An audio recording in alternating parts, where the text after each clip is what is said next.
खमंग, स्वादिष्ट, त्याचबरोबर अगदी गावरान पद्धतीचं घट्ट पिठलं आणि त्या पिठल्याचं मस्त चविष्ट खरडण कसं बनवायचं ते आज आपण बघणार आहोत. अगदी साधी सोपी रेसिपी आहे, पण खास सिक्रेट टिप्स सांगितलेले आहेत, ज्यामुळे तुमचं पिठलं अगदी लहानांपासून मोठ्यांना सगळ्यांना आवडेल. चला तर मग आजच्या या खास रेसिपीला सुरुवात करूया. तर सगळ्यात पहिली टिप, खमंग पिठलं तयार करण्यासाठी इथे आपल्याला मस्त खास अशी झणझणीत चटणी तयार करायची आहे. या चटणीमध्ये लसूण आणि कोथिंबिरीचं प्रमाण जास्त घ्यायचं. तर इथे मी 7 ते 8 हिरव्या मिरच्या, 10 ते 12 लसूण पाकळ्या, मुठभर कोथिंबीर आणि 1 टीस्पून मीठ घालून ही जाडसर चटणी वाटून घेत आहे. जाडसर म्हणजे असं लसूण, थोडी थोडी मिरची त्यामध्ये दिसली पाहिजे अशा पद्धतीने. त्याचबरोबर इथे मी 1.5 कप बेसन पीठ चाळून घेतलेलं आहे. त्यामध्ये 1 कप पाणी घातलंय आणि विस्करच्या सहाय्याने किंवा चमच्याच्या सहाय्याने आपल्याला फेटून घ्यायचंय, जेणेकरून आपल्या बेसन पिठाच्या या बॅटरमध्ये अजिबात गुठळ्या राहिल्या नाही पाहिजे, जेणेकरून आपल्याला पिठलं करायला अगदी सोपं जातं. ही दुसरी टिप, अशा पद्धतीने बॅटर फेटून घेणे. आता बॅटर फेटून झालंय, चटणी देखील वाटून झालेली आहे. आता इथे कढई गरम करून त्यामध्ये 2 टेबलस्पून तेल गरम करून घेतलं. तेल गरम झालं की यामध्ये घालायची आहे अर्धा टीस्पून मोहरी. तर फोडणी करताना सगळ्यात आधी मोहरी घालायची, कारण मोहरी तडतडायला थोडा वेळ लागतो आणि मोहरी चांगली तडतडली, फुटली तेव्हाच ती चवीला चांगली लागते. त्याचबरोबर बारीक मोहरीचा वापर करायचा, जी चवीला चांगली लागते. त्याचबरोबर मोहरी तडतडली की इथे अर्धा टीस्पून बडीशेप, पाव टीस्पून ओवा आणि 1 टीस्पून जिरे मी घातलेले आहे. ते देखील तेलामध्ये चांगले परतून घ्यायचे आहे. त्यानंतर यामध्ये एक मोठ्या आकाराचा कांदा बारीक कट करून घालत आहे. साधारण अर्धा कप एवढा हा कांदा आहे. बेसन पिठाला कांदा थोडा जास्त प्रमाणात वापरायचा. त्याचबरोबर हा कांदा आपल्याला तेलामध्ये हलकासा परतून घ्यायचा आहे.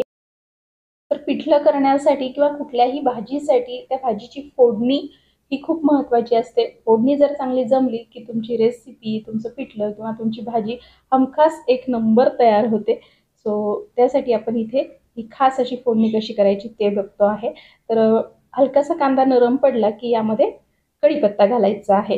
तर कढीपत्ता कांद्यावर घालायचा. कढीपत्ता लगेचच आपण गरम तेलामध्ये घातला की काय होतं, कढीपत्त्याचा रंग बदलतो, तो लगेचच तळला जातो. पण अशा पद्धतीने जेव्हा कांद्यावर घालतो ना कढीपत्ता, त्यावेळी त्याचा रंग जसाच्या तसा राहतो आणि त्याचा फ्लेवर जो आहे आपल्या पिठल्यामध्ये देखील छान उतरतो. तर इथे मी पाव टीस्पून हिंग घातलेला आहे आणि ते स्किप झालं माझ्याकडनं दाखवायला, त्याबद्दल माफी असावी. पिठल्यामध्ये हिंग नक्की घालावं, जेणेकरून चवीला पिठलं चांगलं लागतं आणि पचायलाही हलकं जातं. तर तेल तापलेलं असतं आणि कांदा घातल्यानंतर तेलाचं टेम्परेचर थोडं कमी होतं. त्यानंतर जेव्हा आपण कढीपत्ता घालतो त्यावेळी तो जास्त प्रमाणामध्ये तळला जात नाही, जास्त कुरकुरीत होत नाही, त्याचा रंग देखील टिकून राहतो. तर इथे कांदा चांगला गुलाबी रंगावर परतला गेलेला आहे. कांदा अजिबात लाल करायचा नाही आपल्याला. आता यामध्ये अर्धा टीस्पून पेक्षा थोडीशी कमी हळद घातलेली आहे. हळद देखील तेलामध्ये चांगली परतून घ्यायची, म्हणजे पिठल्याला मस्त असा रंग येतो. तर एकदा तेल तापल्यावर ही फोडणी जी आहे मध्यम आचेवर आपल्याला करून घ्यायची आहे.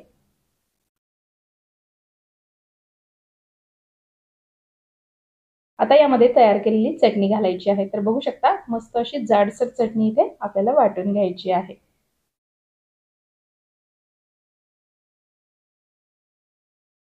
पिठल्यामध्ये जेव्हा आपण हिरवी मिरची बारीक करून टाकतो ना, तेव्हा ती अशी दाताखाली आली की लगेच तिखट लागतं. पण अशा पद्धतीने जेव्हा तुम्ही चटणी बनवून टाकता, तेव्हा त्याचा फ्लेवर पिठल्यामध्ये खूप छान उतरतो.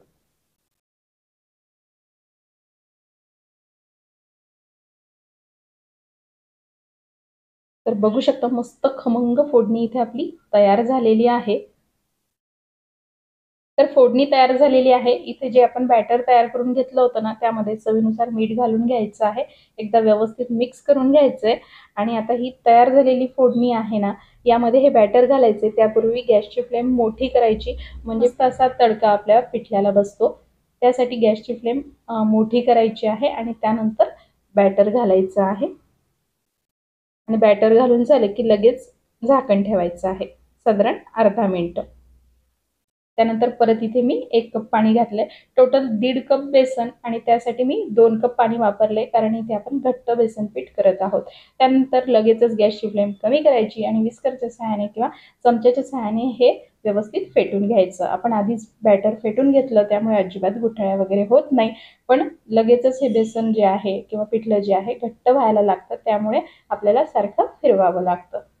साधारण 2 मिनिटांमध्ये हे पिठलं जे आहे लगेच घट्ट होतं. हे पिठलं घट्ट होईपर्यंत आपल्याला सारखं हलवत राहायचं आहे।